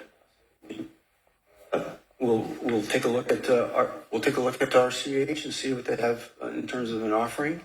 This agreement can be separated by mutual agreement. However, I think the city's intent is to get the best deal possible. There are other options available. We've spoken to both Blackland, RCH, and High Point, and I think there's some negotiation to be effective in terms of Sonoma Verde, because we do have the CCN, not the CCN, but we have propriety over that. And let's bring RCH if they are concerned about the residents and the citizens of both the ETJ and the city, that they'd be more than willing to put in competitive bids in the future for providing water. Yeah, I think it's very much open. Any further discussion? So my understanding that both parties have to agree for this to be terminated. That is how it was written. However, we consulted with our water attorney, and there's a number of there's a lot of case law associated with this kind of question, and the majority has favored that these types of contracts themselves are pretty much null and void. You can't restrain one party from leaving a contract based on the other's mandate that other party stay in it. It's like a marriage where a husband wants to leave and the wife says, no, you have to stay in this marriage, so I'm not going to give you a divorce. Those kinds of contracts are easily made null and void. Michael, you're the legal, but that's pretty much it. Well, yeah, let me clarify this a little bit, that as a municipal entity, there's a legal doctrine called the reserved powers doctrine. And with respect to contracting as a general matter with a private individual or versus a government entity, that, as I understand it, that you cannot bind a governmental entity as you can a private entity, because it's against public policy that future elected officials might choose to make different decisions going forward. You cannot constrain them in an unreasonable way based on public policy considerations. And that when you enter into a contract with a municipal entity such as the City of McLendon-Chisholm, that you enter into it with that doctrine and you know it. But getting back to terminating this agreement, I think we we need to be careful as to what the objectives are. And it seems to me that the objectives here are to, it's kind of like the Hippocratic Oath, do no harm or as little as possible. And so I think that there's options associated with trying to work something out with RCH in the time period to address these risks by putting some limit on terminating this contract, so that there's time to find some common ground on it before the pumpkin or the carriage turns into a pumpkin. And I would like to try to figure out a way to do that in a way that would protect Sonoma Verde, but does not impair RCH's ability to do its business. And so that's kind of what I'm trying to figure out how we achieve this objective. Anyways, go ahead, Mr. McLendon. So my concern is with us terminating the contract and RCH shutting off water. Yeah, we've consulted with the attorneys on that, and that's not going to happen. As I was told, if they turn off the water, that will be the last time they will turn it off. And there's limitations by the PUC that's imposed upon the water providers as a condition of serving the public, because at the end of the day, this is a quasi-public entity that has the privilege of supplying an essential utility for the public health and safety of its members. And so they cannot turn this off if we were to terminate the contract.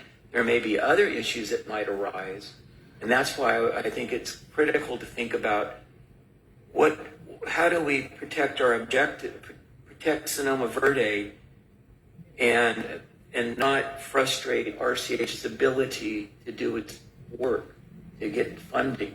And so that's kind of where I'm at with trying to, how do we do it? But to your point, they cannot shut it off as a result of... I can answer that. They won't shut it off. I spoke with Senator Hall today.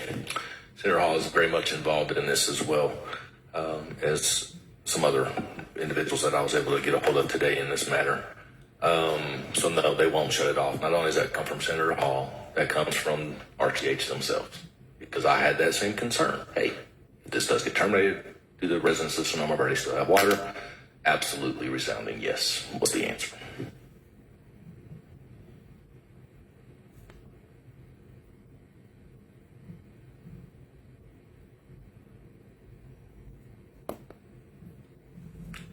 Councilmember Brewer, do you have anything? Looks like we're going down the line.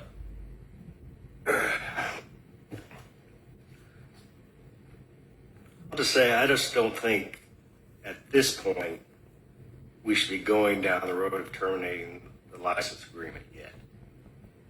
That's a hammer. I understand hammers, and it's already been put out there that it's possible we can do it. Let's see what what benefits we get from that. To do it now, to me, is too soon. Too soon for me.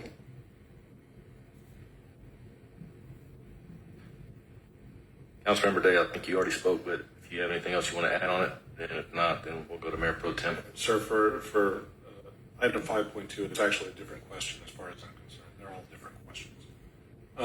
With respect to item 5.2, I do have just a few comments that I'm just kind of looking at. For me, I'm open to the possibility of a renegotiation of a contract that I think is going to function. I think that there's been lack of function in the current contract. I reviewed it this last week in preparation for the meeting and in anticipation of last meeting. The contract has not protected the citizens of the city. It has not protected RCH members. It has not solved water supply or quality issues for the city. I believe that this opens up a whole wide range of possibilities to renegotiate this thing. I'm in favor of a cancellation, in favor of a renegotiated contract with RCH for whoever's willing to provide water at that's plentiful, cheap, and rapidly available. That's my opinion. Mayor Pro Tem. Yeah, I'm obviously in favor of this resolution terminating the water contract with RCH, and I think to come off of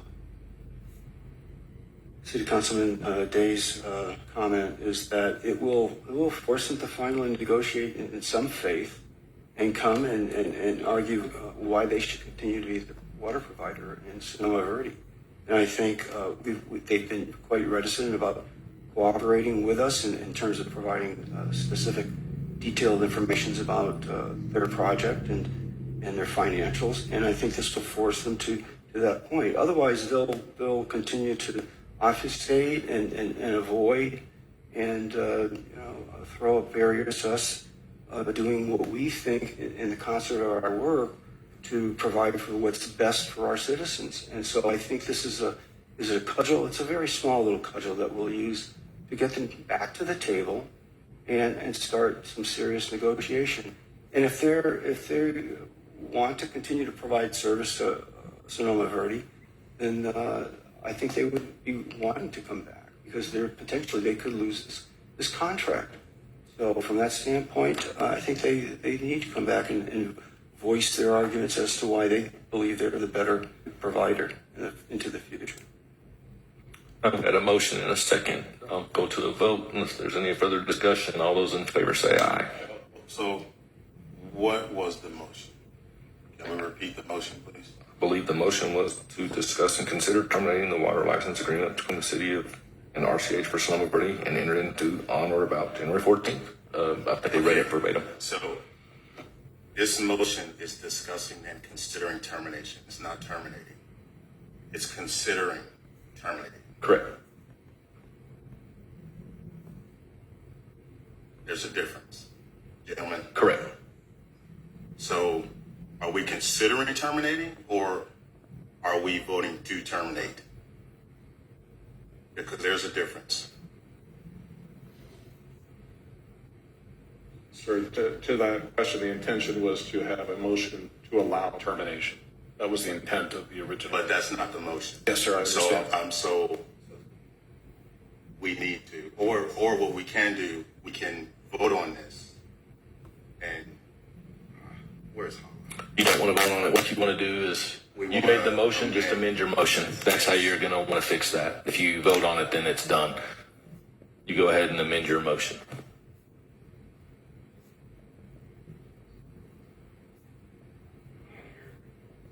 And consider the allowance to terminate the water license agreement? No. Discuss and terminate. Make a motion to terminate. Okay. Make a motion to terminate the water license agreement Do I have a between second? RCH and the city. I would like to amend that, make a motion to terminate this agreement within 60 days of this vote. Okay. And that should address all of these issues. Even better. And Thank you, Michael. I'll make a motion to terminate this agreement within 60 days of this vote. And Okay. Do I have a second? I have a second. All those in favor say So aye. let's have a discussion on this because I'm not tracking. The discussion would be exactly what the motion was, which I believe is rescind the first motion. Okay, rescind your first motion if you could. Thank you. Appreciate you. Rescind your first motion. And then, My first motion.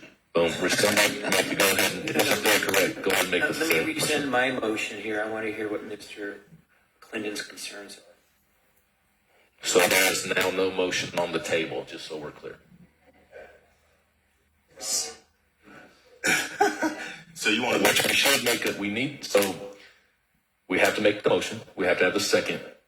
And just because we have the motion and the second, it's not an approval, it just allows us to discuss.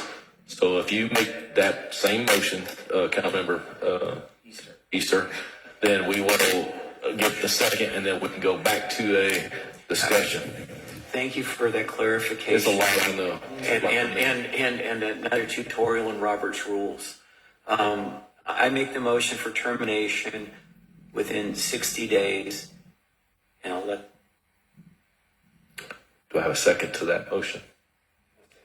Do we have a second? So it's open for discussion. I'm assuming you're good, so we'll just go straight to Councilmember McLendon. I mean, so what does that mean, terminate within 60 days? Like, why are we waiting 60 days? Like, what? Well, I think terminating it immediately is not going to be helpful in the long term. And the thought of having some period of time to address the particular issues, I think we can get this resolved, terminate the agreement, and reach a new agreement that addresses the concerns with Sonoma Verde and any other, problems with the existing licensing agreement. And it may not necessarily be a licensing agreement. I just think that I want to have as little disruption as possible, but protects Sonoma Verde. That's all. So if we go down this road within 60, if we go down this road within 60 days, we have to come back to the dais to vote to terminate. If we do not within 60 days, then this dies. No, it's going to die in 60 days if we do nothing. Exactly. But we still have to, so you're saying terminate within 60 days? No, terminate at 60 days. Okay, so you said within. Oh, I'm sorry. That was my error. My thought is that we agree we're going to vote to terminate this, and we have 60 days before that termination becomes effective. If we renegotiate something in that period of time, we would execute a new agreement, and the old agreement would be extinguished. It would be gone because we terminated it. Or we could terminate it earlier after we reach, actually the second agreement, we'd say we terminate the first one.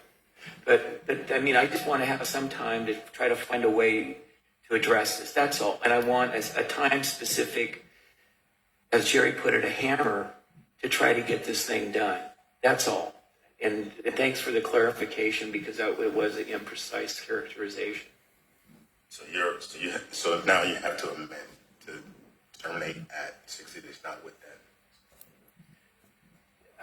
Let me. You can actually amend Okay, I'd like to amend my prior motion to terminate within 60 days. Okay. I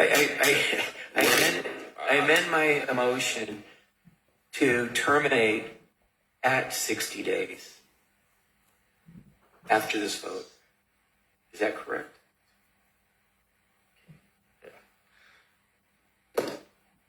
Do I have a second? Second. Okay. Is there any further discussion with the new motion? If not, all those in favor say aye.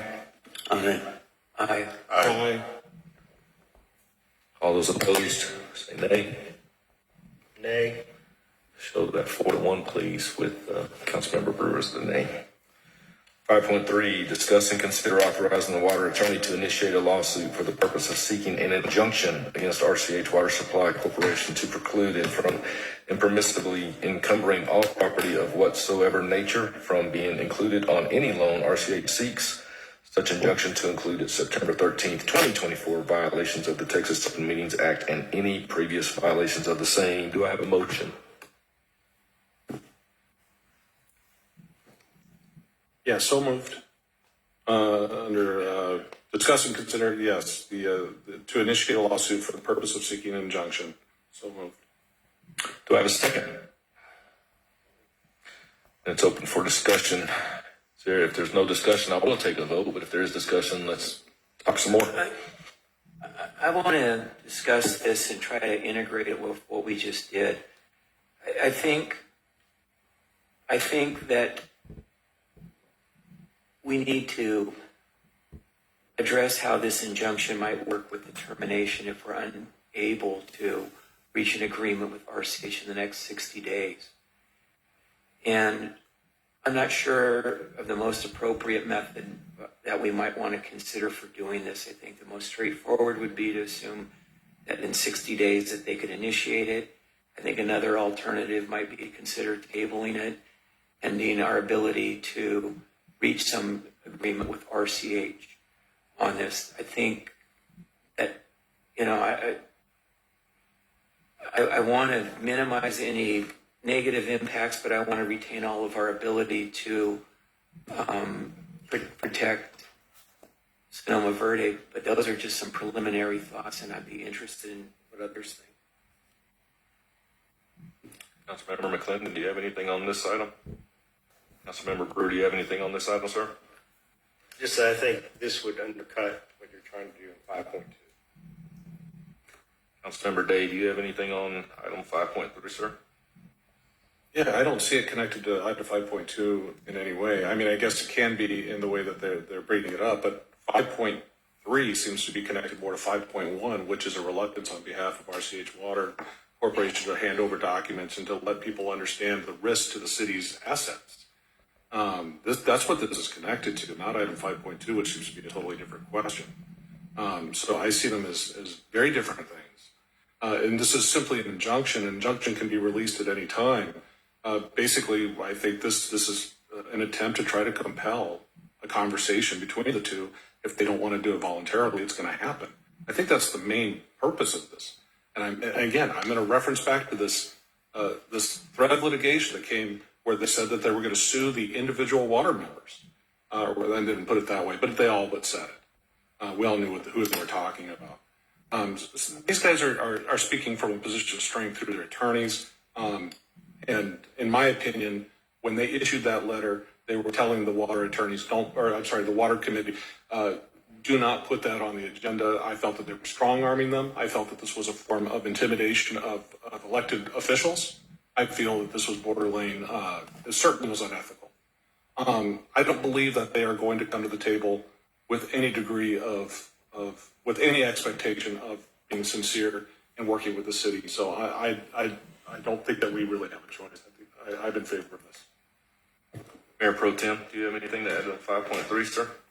Well, after discussing item 5.2 and the fact that we are working towards terminating the water license agreement, and we're giving a cooling down period, so to speak, of 60 days where we can talk to RCH if they're willing to come to the table and discuss all of this, then I'm not seeing the immediate need to pursue an injunction. However, it's always available to us. If they are expedient, they're not forthright, and they're not an active participant in a discussion that's going to propel all this forward to satisfaction of both them and us, and we get to protect our assets within Sonoma Verde, then this can come up either in a special meeting or it can come up at another city council meeting. So I'm willing to hold this 5.3 in abeyance at this point in time, but certainly it's certainly going to be quickly accessible.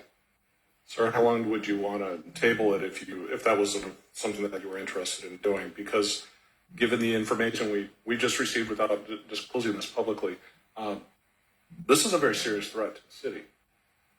I don't discount that. I would be thinking of implementing it based on when I can submit an agenda item. So it's a day-by-day evaluation as far as I'm concerned when it comes to this. Well, let's think about this, because all we're doing is we're authorizing the attorney to do something. It doesn't mean that they're going to do it. And so I think if we authorize them to do it, that's one thing, and to get that queued up if we need to. But it doesn't mean that any action will be taken by the attorney to submit for an injunction. I think that this actually may facilitate what we're trying to achieve. I'm confused. So if I authorize somebody to do something, I just feel they're going to do it unless you're going to authorize. Man, and we're the ones who tried to fix the Infomark billing. If you're going to authorize them to do something, they're going to do it, right? I mean, that's just what the authorization is. It's what the motion was that was made. So what you would have to say is put the round in the chamber, just don't pull the trigger until we call me. I mean, that's how it would have to be worded, but to the Mayor Pro Tem point he made, it's something he can bring back at any time. And I'll tell you what, if he felt he needed to bring it back and it was coming up on an agenda item, just call me. I'll put it on the agenda. I mean, it's okay for we already gave 60 days. I think it's okay for us to do it. If it's something that can be done at any time, then you either hold it to use it when you want to use it. As the Mayor Pro Tem said, he can put it back on there. Because if you authorize it tonight, if I was the attorney, I'd probably just say, okay, let's go ahead and send it. I mean, I just don't understand authorizing somebody to do something, but then don't do it. I'm not following that logic. So I'd lean to what the Mayor Pro Tem said. Hold it for another item if it needs to be on there. Or you do the same 60 days you did on 5.2. I mean, that's, but to that point, if it can go back at any time, and you need the 60 days for that, you can just put it back on the next agenda if you feel. Through this conversation, through Mr. Bradbury, who has injected himself into this, then we have the ability to withdraw the injunction at any time. And if everything is good and kosher, as they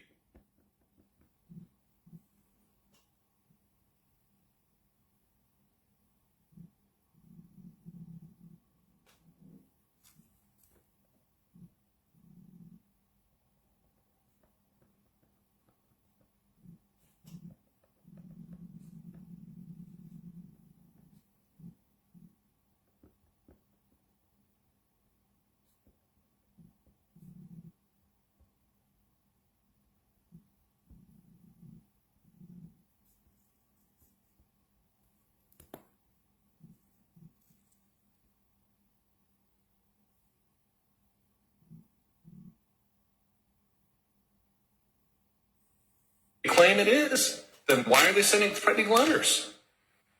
It's what they say is one thing and what they're doing is another. And I think people want to know the truth. The city council wants to know the truth. These two members of the water committee are getting threatened and being intimidated by this group. Just tell them the truth. Give them the documents so that they know what the risks are, and they can say, by the way, there is no risk. It's done. It's over. Let them get their loan. If that's not the case, then the city has an obligation to do exactly what it is that the public knows we need to do, which is to prevent them from leveraging city assets for the purposes of benefiting a private corporation. And this is not about RCH. This is about any corporation that would ever do this to a city asset. And so that's my opinion on it. I honestly think that this is an existential threat to the city. And I think this is something that needs to be done until we find out. They have not volunteered this information. Mr. Naylor could have come to this podium today and come up and said, by the way, I'm not doing the stuff you think I'm doing. You don't have to be worried about it. No, they're doing it through Facebook. They're doing it through Instagram. They talk about a division. They're the ones doing it. The rest of us are just sitting here saying, we just want to know what you're trying to do. Without you threatening to sue two exemplary council members for doing their jobs. So I'm in favor of doing this today. Okay, so we've had the motion and the second. I mean, unless there's an amendment, let's just go to the vote, unless there's any further discussion. What was the motion? The motion was exactly what he said. Authorize the water attorney to initiate the lawsuit and the injunction. Did you say consider authorizing, or did you say authorize? The motion, I think, has been promoted. What was the motion? What was the motion? Who did the motion? Oh, sorry. I believe Day did the motion. My apology. You are absolutely right, and I had forgotten. Yes, I would like to authorize the water attorney to initiate a lawsuit for the purpose of... Please rescind the first one then if you're changing it just to make sure we're covered. Yes, sir. I rescind the first one. I would like to move that we authorize the water attorney to initiate a lawsuit for the purpose of seeking an injunction against RCH Water Supply Corporation to preclude it from impermissibly encumbering all property or whatsoever nature from being included in any loan RCH seeks. Such injunction to include its September 13th, 2024 violations of the Texas Open Meetings Act and any previous violations of same. Do I have a second? Second. All those in favor say aye. Aye. Aye. Aye. All those opposed, nay. So it passes 4-1 as Councilmember Brewer is a nay.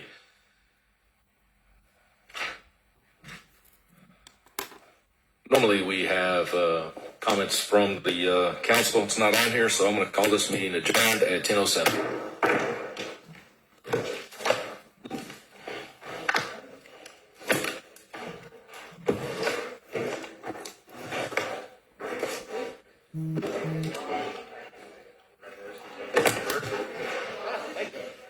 It's my anniversary with y'all. Appreciate y'all.